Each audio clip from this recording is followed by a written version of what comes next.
Δεν πειράζει. Δεν πειράζει. Τι σε κάνει ο Λευτέρης? Με καρφώνει.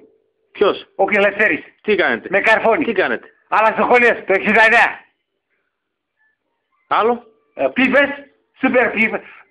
Σούπερ πίπες. Ναι. Τον κάνω. Ναι.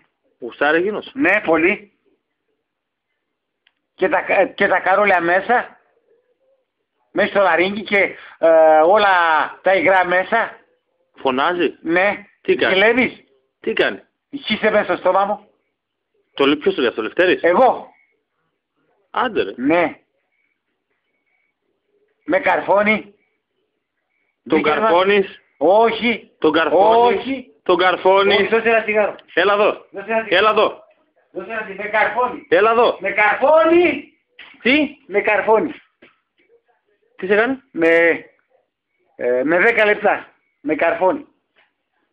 Έχει και κλειδί από το σπίτι σου, Ναι. Εγώ το λέω. Γιατί? Γιατί ρε? Για να φέρνει γκόμενες. Σε πειράζει? Εσένα που γαμάει. Δεν με Καλά. πειράζει καθόλου. Όχι, αλλά θέλει γυναίκα. Θέλει γυναίκα. Το κολαράκι σου γυναικείο είναι αγόρι. Καλά, ναι. Τι καλά είναι? Ναι. Κάνω σούπερ πίπες. Χύνει μέσα στο στόμα μου. Ναι. Ποιος? Ο Λευτέρης. Από πού? Από πού είναι ο Λευτέρης? Βάφει.